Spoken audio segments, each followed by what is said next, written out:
이는 하나님의 말씀은 신약성경 누가복음 7장 11절에서 17절이 되겠습니다. 신약성경 100쪽에 있고요. 누가복음 7장 11절로 17절까지 우리 오늘은 같이 한 목소리로 하나님의 말씀을 같이 읽도록 하겠습니다. 함께 읽습니다. 그 후에 예수께서 나인이란 성으로 가실새 제자와 많은 무리가 동행하더니 성에 가까이 이르실 때에 사람들이 한 죽은 자를 메고 나오니 이는 한 어머니의 독자요 그의 어머니는 과부라. 그 성에 많은 사람도 그와 함께 나오거늘 주께서 과부를 보시고 불쌍히 여기사 울지 말라 하시고 가까이 가서 그 관에 손을 대시니 맨 자들이 서는지라. 예수께서 이르시되 청년아 내가 내게 말하노니 일어나라 하시매 죽었던 자가 일어나 앉고 말도 하거늘 예수께서 그를 어머니에게 주시니 모든 사람이 두려워하며 하나님께 영광을 돌려 이르되 큰 선지자가 우리 가운데 일어나셨다 하고 또 하나님께서 자기 백성을 돌보셨다 하더라. 예수께 대한 이 소문이 온 유대와 사방에 두루 퍼지니라.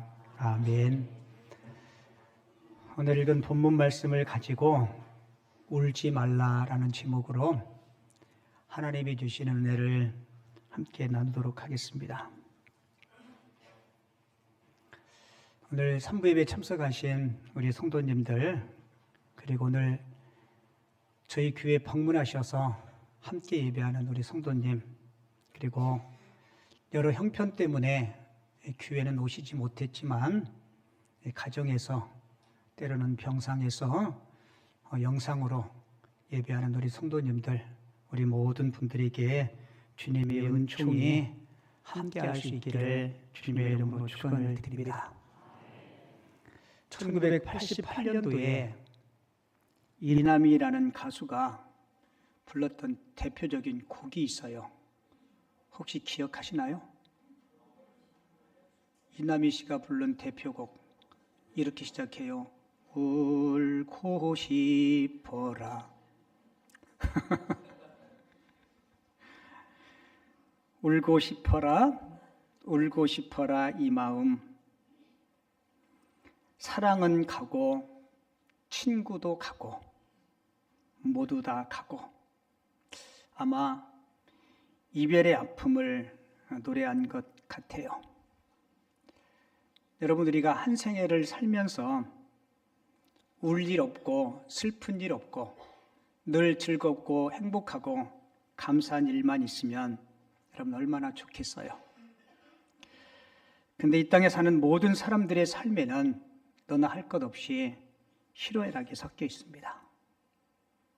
원래 하나님은 우리 인생을 만들 때 고통 없이 눈물 없이 이 땅을 살아가라고 그렇게 만들어 주셨는데 우리 인간이 죄를 짓고 범죄하면서 고통이 임하게 되고 눈물을 흘리는 인생이 되었습니다.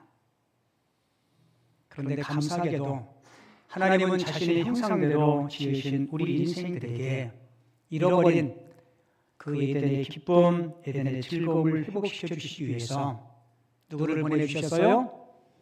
예수님을 이 땅에 보내주셨습니다. 그래서 예수님을 통해서 구원받은 저와 여러분들은 주님 안에서 혹시 잃어버린 기쁨이나 잃어버린 명예, 잃어버린 건강 혹은 잃어버린 물질이 있다면 꼭 회복되는 은혜를 누릴 수 있는 하나님의 사람들이 꼭 될 수 있기를 바랍니다. 오늘 본문의 주인공은 물론 당연히 예수님이시겠지만 조연으로 출연하는 한 여인이 있어요. 누구예요? 네, 울고 있는 여인, 나인성의 한 과부. 아마 이 과부도 처음부터 과부된 사람은 없잖아요. 처녀 때는 예쁘고 아리따웠을 거예요? 그리고 마음에 드는 청년을 만나서 한 가정을 이루고 그리고 그 둘 사이에 예쁘고 듬직한 아들이 태어났어요. 아마 인생의 가장 달콤한 시기였을 겁니다. 제가 1994년도 3월 1일 날 결혼했는데요. 신대원 입학하면서 결혼했어요. 그리고 첫 아이가 났을 때 첫 아이 사진을 자동차 룸미러 밑에 이렇게 달고 다녔는데 담임 목사님이 우연히 제 차를 탈 기회가 있었는데 이렇게 보면서 이때가 좋은 때요 그러시더라고요. 근데 사실은 그때가 좋은 때 당사자들은 잘 몰라요. 아들도 낳고 알콩달콩하게 살고 있는데 뜻하지 않게 남편이 세상을 떠났습니다. 여러분, 예수님 시대에 여인이 혼자 산다는 것은요, 요즘에 홀로 사는 여인들과는 차원이 달라요. 그때 당시에 여인이 아이 하나를 데리고 과부로 산다는 것은 엄청난 시련과 고독의 삶이었습니다. 아마 어쩌면 많이 눈물을 흘리고 울었을 거예요. 하지만 그 여인에게는 유일한 희망이 있었습니다. 누구예요? 아들이었어요. 예수님이 이 아들을, 죽은 아들을 오늘 본문에 보면 부를 때 청년아 이렇게 불러요. 그러니까 이 아이가 이제 성인으로 불릴 만큼 많이 성장했어요. 어머니가 그 아들을 볼 때마다 가슴이 뿌듯했을 거예요. 이제 기댈 만한 기둥, 버팀목이 우리 집에 생겼구나라고 생각했을 거예요. 그런데 엎친 데 덮친다고 설상가상으로 그렇게 의지했던 아들이 세상을 떠났어요. 여러분, 어머니 가슴이 얼마나 아프겠어요. 하늘이 무너지는 것 같았겠고 가슴이 찢어지는 것 같았겠고 너무너무 울어서 더 이상 흘릴 눈물조차 없을 만큼 울었을 겁니다. 여러분, 그렇다고 죽은 아들을 평생 집안에 껴안고 살 수는 없잖아요. 입관을 마치고 장례 행렬이 나가기 시작합니다. 여러분, 그 당시에 장례식에 장례 행렬이 나가면 맨 앞에 여자들을 세웠대요. 여자들을 세운 이유는 하와가, 여자가 먼저 하나님의 명령을 어기고 죄를 범했기 때문에 이 세상에 죽음이 들어왔다라고 해서 여성들을 장례 행렬 맨 앞에 세웠다고 합니다. 그리고 그 뒤를 이어서 남자들이 관을 어깨에 메고 따랐고요. 그리고 그 뒤에는 돈을 주고 곡하는 사람들을 그 당시에는 많이 샀대요. 그래서 피리를 불면서 곡을 하면서 그 뒤를 이었다고 합니다. 드디어 이 장례 행렬이 나인성을 벗어나려고 하는 그 순간 우리 예수님께서 많은 무리들과 함께 나인성을 향해서 걸어오고 있었어요. 근데 그 장례 행렬을 보고 주님은 가던 걸음을 멈추고 관에 손을 대고 이렇게 외칩니다. 청년아, 내가 네게 말하노니. 뭐라고 해요? 일어나라. 그러자 그 죽은 청년이 죽음에서 일어서게 됩니다. 이쯤 되면 굉장히 좋은 일이라 여러분들이 감격하고 박수치고 환호해야 되는데 여러분 얼굴 표정이 꼭 초상집 같아요. 지금 초상집 이야기 하는 거예요. 좋은 일이에요, 안 좋은 일이에요? 엄청 좋은 일이죠. 여러분, 예수님은 그 여인의 울음을 환희로 바꿔주었습니다. 우리 주님은 그 여인의 절망을 희망으로 바꿔주었어요. 우리는 왜 이 본문의 이야기를 듣고 읽어도 왜 감동이 없을까? 다 아는 이야기, 2000년 전에 있었던 이야기, 그 이야기가 지금 나와 무슨 상관이 있을까? 이렇게 생각하니까 별로 마음에 감흥이 없는 거예요. 여러분, 하지만 우리도 그 시대 그 장소는 아니지만 이 땅을 살면서 우리도 울고 싶을 때 있어요. 마음에 낙심이 찾아올 때가 있습니다. 여러분, 주님은 2000년 전에 이 이야기를 통해서 낙심하고 절망하는 우리들에게 우리도 어떻게 다시 일어설 수 있을까? 이 사건을 통해서 우리에게 말씀해 줘요. 여러분들에게 세 가지를 말씀드릴 텐데요. 낙심 가운데 있는 사람들이 다시 일어설 수 있는 삶의 비결 첫 번째는 우리 예수님의 사랑입니다. 오늘 본문에 이 죽은 청년을 살려낼 수 있었던 비결이 우리 주님의 사랑이셨어요. 오늘 본문 13절을 보면 주님께서 과부를 뭐 했다 그래요? 보셨다 그랬죠. 보시고 불쌍히 여겨 울지 말라라고 이야기해요. 여러분, 관을 따라오면서 울고 있는 그 여인, 여러분, 그 장례 행렬에는 많은 사람이 있었을 거예요. 돈을 주고 곡하는 사람들도 샀고 일가 친지들, 그 주변에 아는 지인들도 함께 왔을 거예요. 근데 놀라운 것은 주님은 유독 그 여인에게 주목하고 있다는 거예요. 여러분, 예수님께서 이 세상에 계실 때 항상 주님은 슬픔 당하는 자들을 먼저 보셨습니다. 슬픔 당하는 자들이 주님께 찾아오기 전에 먼저 주님은 그들을 살피셨어요.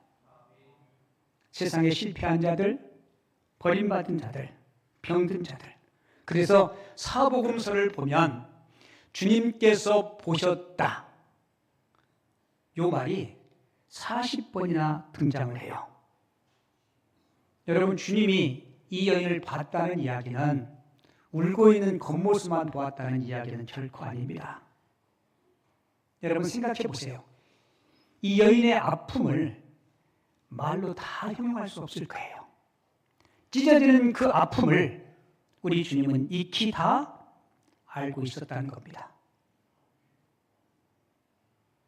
그리고 예수님이 그 보심은 이 여인의 아픔을 함께 나누고 싶었던 거예요. 그러니까 예수님의 그 봄은 사랑의 눈으로 본 것이고요, 긍휼의 눈으로 그 여인을 살핀 거예요. 여러분, 사람의 눈빛에도 그게 사랑의 눈빛인지 미움의 눈빛인지 볼 수 있어요, 없어요? 지금 여러분 옆 사람 한번 눈빛 보세요. 가재의 눈으로 보지 마시고 따스한 사랑의 눈으로.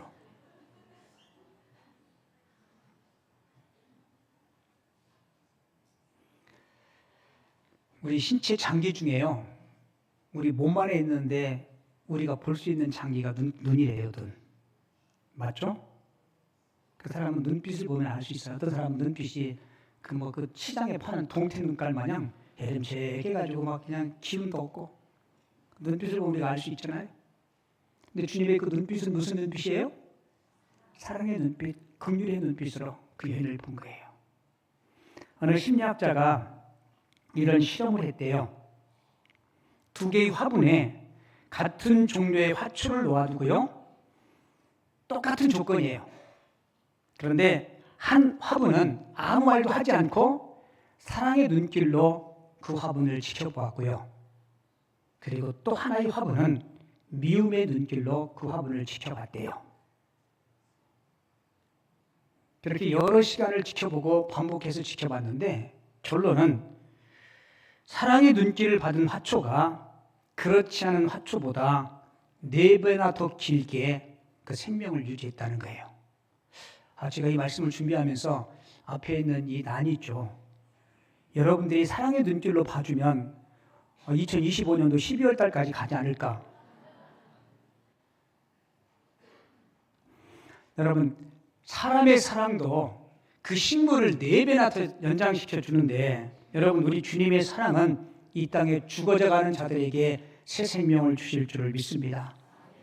그래서 저도 여러분들도 우리 이웃들을 바라볼 때 사랑의 눈, 소망의 눈으로 바라볼 수 있기를 주님의 이름으로 축원을 드립니다. 우리는 이미 그 주님의 사랑을 받은 자가 아니에요. 우리는 가슴 가득히, 두 손 가득히 받은 자예요. 사랑이 없다고요? 아니요. 내가 아무리 사랑에 메말라도요, 다른 사람에게 줄 수 없을 만큼 적은 사랑을 가진 사람은 없대요. 그리고 아무리 내가 사랑을 많이 받아도 다른 사람 사랑을 받지 않고도 행복할 수 있는 사람 또한 없대요. 바라기는 저도 여러분들도 우리가 주님께 받은 그 놀라운 그 사랑을 여러분들이 가족과 교회와 이웃들에게 나누고 실천할 수 있는 사랑의 사람들이 꼭 될 수 있기를 바랍니다. 그리고 두 번째로 낙심 가운데 있는 사람들이 다시 일어설 수 있는 삶의 두 번째 비결은 주님의 말씀이에요. 오늘 본문을 보면 결정적으로 이 청년을 향해서 주님께서 말씀하시죠. 본문 한번 확인해 볼게요. 누가복음 7장 14절 하반절 같이 읽어볼게요. 시작. 예수께서 이르시되 청년아 내가 네게 말하노니 일어나라. 하심에 죽었던 자가 일어나게 되죠. 여러분 무엇이 이 청년을 살려요? 말씀도요. 누구 말씀이냐면 이게 중요한 거예요. 주님의 말씀. 하나님의 말씀에는 능력이 있는 줄을 믿습니다. 그래서 히브리서 4장 12절에 보면 하나님의 말씀은 살았고 운동력이 있어 좌우의 날선 어떤 검보다 예리해서 보이지 않는 우리의 혼과 영과 관절까지도 찔러 쪼개고 남음이 있다라고 말씀하고 있죠. 여러분 그래서 우리가 교회에 오면 하나님의 말씀을 읽고 듣는데 가장 많은 시간을 할애하고 있는 거예요. 인도의 구시라성 시다림이라는 마을에 한 과부가 되게 슬프게 울고 있는 거예요. 지나가던 석가가 그곳을 지나가다가 울고 있는 과부를 보고 물어요. 왜 그렇게 슬피 울고 있냐고.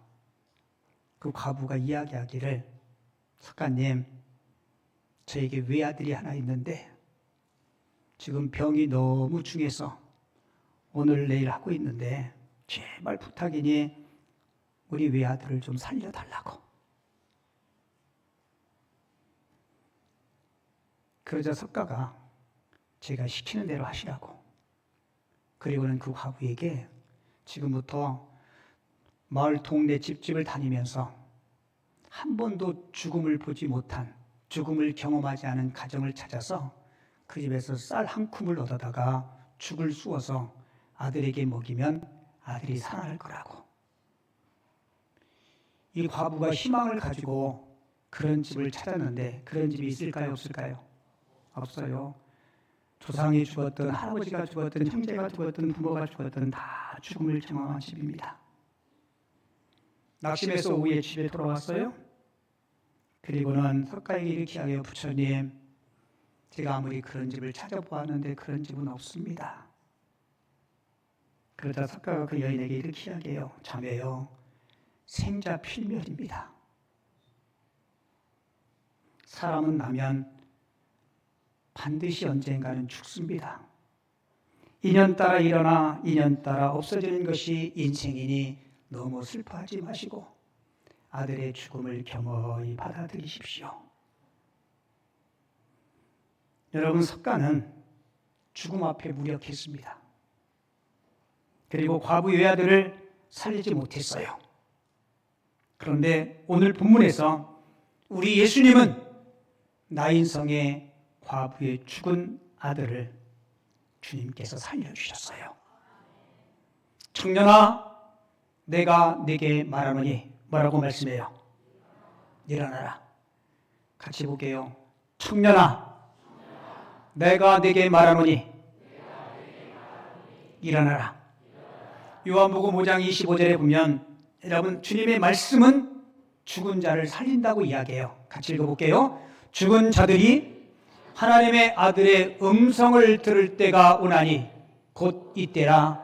듣는 자는 살아나리라. 아멘. 여러분 성경에는 주님의 음성을 듣고 살아난 자들이 많죠. 여러분들이 잘 아는 요한복음 11장에 무슨 사건이 나와요? 예, 죽은 나사로를 주님께서 살리시는 사건이 나와요. 우리 미얀마 청년 나사로 왔어요? 손 들어봐요. 예, 같이 와, 일어나봐요. 친구들 다 같이. 저기 미얀마에서 한국말 배우려고 유학 온 학생들인데 김포 남현교회 소문이 미얀마까지 났나 봐요. 그래서 이름이 나자로예요. 저기 오른쪽에 있는 친구. 박수 한번 해주겠습니다. 앉아요. 예. 이쁘죠? 예. 까먹었어요.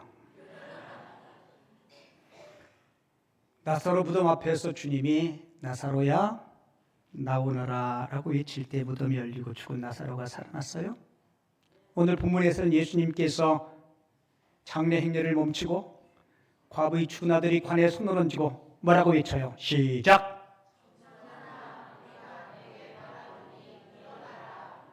충청도 말로 개갈이 안 나.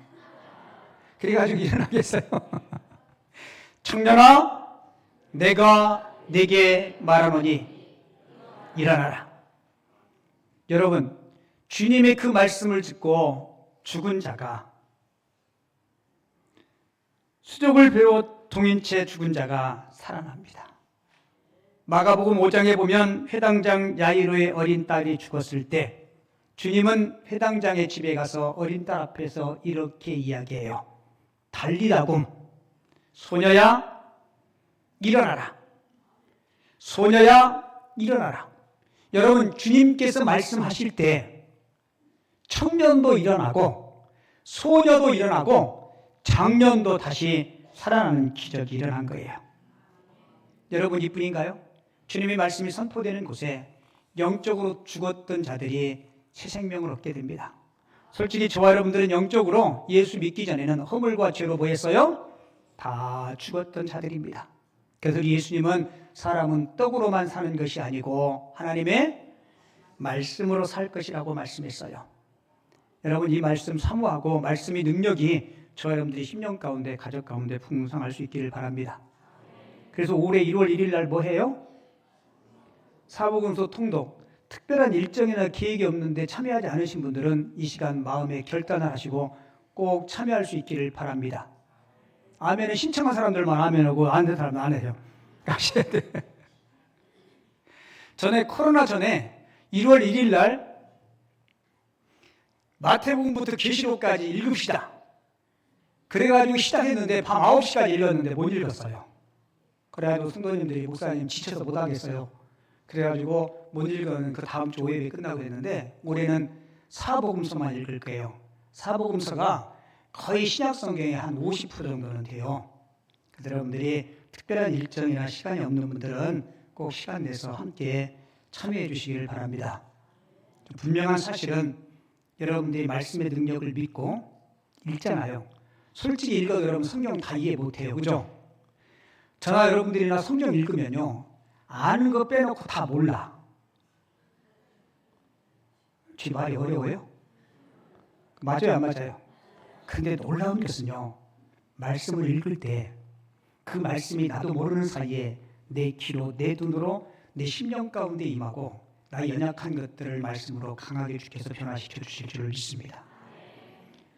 어떤 분은 성경 읽다가 불면증도 치유되고요, 우울증도 치유되고요, 그런 분들이 많아요, 안 많아요? 여러분, 많습니다. 왜 똑같이 읽은데 왜 그분에게 하면 그런 능력이 임할까? 여러분, 말씀의 능력을 믿고 사모하는 자에게 주님께서 일하시고 역사하는 거예요. 제가 신대원 다닐 때 같이 공부하던 전도사님이 척추 수술을 했어요. 제가 같은 반에 동기 목사님이니까 병원에 신방을 갔어요. 신방 가서 이야기하고 전도사님 제가 기도해 드릴게요. 그랬더니 갑자기 그분이 전도사님 제 아픈데 손 얹고 기도해 주세요. 같은 동기인데 제가 그랬어요. 내 믿음이 크도다. 아니 속으로. 근데 되게 제가 부럽더라고요. 그렇게 그 사모하는 똑같은 전도사님이에요. 그죠? 그 사모하는 마음이. 그래서 그런지 빨리 회복되고 빨리 다시 학교에 와서 공부할 수 있게 됐어요. 여러분들이 말씀을 들을 때, 때로는 말씀을 읽을 때 주님 이 말씀이 내 말씀 되게 해달라고 꼭 그런 마음으로 읽고 주의 말씀을 들을 수 있기를 바랍니다. 그리고 하나님의 말씀에만 능력이 있는 게 아니고 하나님의 형상대로 지음받은 저와 여러분들이 말해도 힘이 있어요, 없어요? 능력이 있어요. 자, 민수기 14장 28절 여러분들이 잘 아는 말씀인데요, 우리 하나님께서 이렇게 말씀하셨어요. 내 삶을 두고 맹세하노라. 같이 읽어요. 시작. 내 귀에 들린 대로 내가 너희에게 행하리니. 보세요. 내 말이 하나님의 귀에 들린 대로 하나님께서 뭐 하신다고요? 행하시겠다는 거예요. 그래서 여러분, 우리 말이 씨가 된다 그러죠? 이 말이 부메랑이 돼서 나에게 와요. 다른 사람 들으라고 하는 말도 그 말이 부메랑이 돼서 나에게 와요. 그래서 여러분, 하나님의 말씀만 능력 있는 게 아니고 하나님의 형상대로 지음받은 우리 말에도 능력이 있음을 아시고, 여러분, 좋은 말, 사랑의 말, 생명을 살리는 말들 꼭 할 수 있기를 바랍니다. 어느 택시 기사가 서울에서 의정부로 가는 손님 둘을 태웠는데 이 두 사람이 흑인 병사였어요. 의정부를 향해 가다가 신호대기에 섰는데 옆에 동료 택시 기사가 창문을 내리고 물어요. 손님 몇 분 태우고 어디 가냐고. 그랬더니 이분이 흑인 병사 2명을 비하하면서 저속한 말로 연탄 2장 싣고 간다고 이야기했어요. 우리말 못 알아듣는 줄 알고, 그리고 의정부까지 갔어요.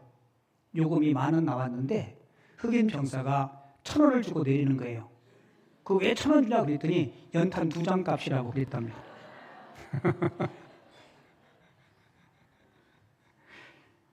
쌤통이죠? 여러분, 유태인 속담에 이런 속담이 있어요. 잘 보세요. 말이 입안에 있을 때는 내가 말을 지배하지만 말이 입 밖으로 나오면 말이 나를 지배한다. 맞아요, 안 맞아요? 여러분, 맞아요. 여러분, 주님의 말씀만 힘있고 능력 있는 게 아니고요, 하나님의 형상대로 지음받은 저와 여러분들이 말해도 힘이 있어요. 그래서 우리는 하나님의 자녀다운 말을 해야 돼요. 생명을 살리는 말, 아름다운 언어의 소유자들이 될 수 있기를 주님의 이름으로 축원을 드립니다. 그리고 가능하면 다른 사람 말 하지 마세요. 다른 사람 말 할 거면 좋은 이야기만 하세요. 말에 대한 교훈이 가장 많은 곳이 잠언서예요. 잠언서에 보면 이런 말씀이 있어요. 말이 많으면 허물을 면키 어려우나 자기 입술을 제어하는 자는 지혜가 있느니라. 세상에 많은 공동체가 있는데 공동체 가운데 제일 말 많은 곳이 어딘지 알아요? 거기에요.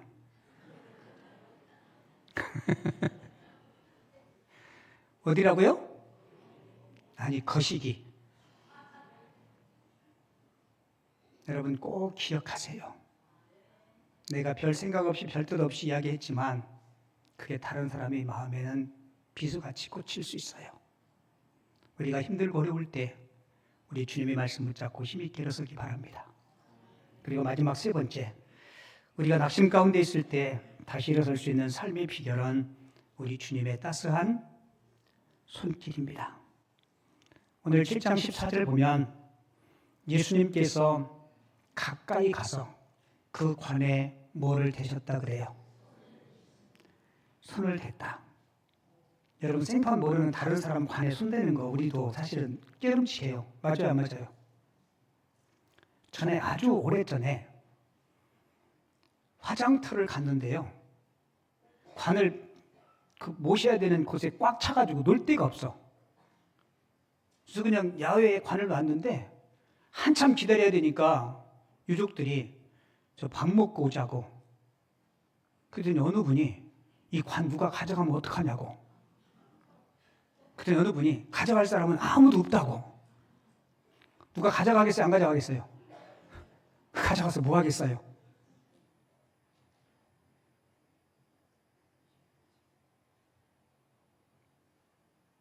여러분, 유대인들은, 특별히 유대인 랍비들은 절대로 손대서 안 되는 게 2가지가 있어요. 하나는 뭐예요? 죽은 시체. 또 하나는 문둥병자. 근데 예수님은 유대 랍비로서 이 2가지 규율을 깨트렸습니다. 근데 주님의 따스한 사랑의 손길이 임하자 문둥병자가 어떻게 돼요? 문둥병자가 치유됐습니다. 죽은 과부의 아들이 관에 손을 얹을 때 그 만지심의 기적으로 죽은 아들이 살아났어요. 여러분, 주님은 주님의 따뜻한 사랑과 격려를 표현할 때 꼭 어루만져 주세요. 게리 체프만이라는 사람이 쓴 책이에요. 사랑의 5가지 언어라는 책이 있는데요. 우리가 사랑을 표현하고 또 그 사랑을 받는 방식이 5가지예요. 첫 번째는 뭐예요? 인정의 말, 칭찬하고 격려하는 인정의 말. 두 번째는요, 함께하는 시간. 세 번째는요, 선물. 네 번째는요, 봉사. 아내를 위해서 남편이 청소도 해주고 때로는 빨래도 해주고 설거지도 해주는 이런 봉사. 5번째는요, 신체 접촉. 따뜻하게 손잡아주고 안아주고 포옹해주고. 여러분, 5가지 사랑의 언어 중에 제일 마음에 드는 게 뭐예요? 우리 성가대 3번 선물. 그럴 줄 알았어. 여러분들에게 사진 한 장 보여드릴게요. 이게 1995년도에 미숙아로 태어난 여아 쌍둥이에요. 그런데 조금 늦게 태어난 동생이 많이 아파서 힘들어요. 원래 여러분 인큐베이터에는 둘이 같이 안 넣어요, 그죠? 따로따로 넣었는데 한 간호사 한 분이 아파하는 동생에게 위로가 될게 하고 언니를 인큐베이터에 넣어줬더니 이 언니가 지금 뭐예요? 한쪽 팔을 들어서 아픈 동생에게 지금 허깅하고 있는 거예요. 그런데 그 이후에 놀라운 일이 일어났대요. 아프던 동생의 심장 박동이 정상으로 돌아오기 시작했다는 겁니다. 여러분, 사람의 이런 만져주신 스킨십도요, 놀라운 회복의 은혜가 있어요. 근데 우리 주님은 문둥병자가 되었던 죽은 자가 되었던 주님의 따뜻한 스킨십과 사랑이 필요한 그 누군가에게 다가가셔서 주님은 사랑의 손을 내미십니다. 혹시 여러분들 2024년도 한 해를 지내면서 눈물 나는 일, 힘들고 어려운 일 있었습니까? 여러분, 주님은 지금도 나인성 과부의 죽은 아들이 관에만 손을 내미는 것이 아니고 저와 여러분들에게도 따스한 주님의 손길을 내미시는 줄을 믿습니다. 여러분, 그 주님의 손 붙잡고 힘있게 일어설 수 있는 하나님의 사람들 다 되어줄 수 있기를 바랍니다.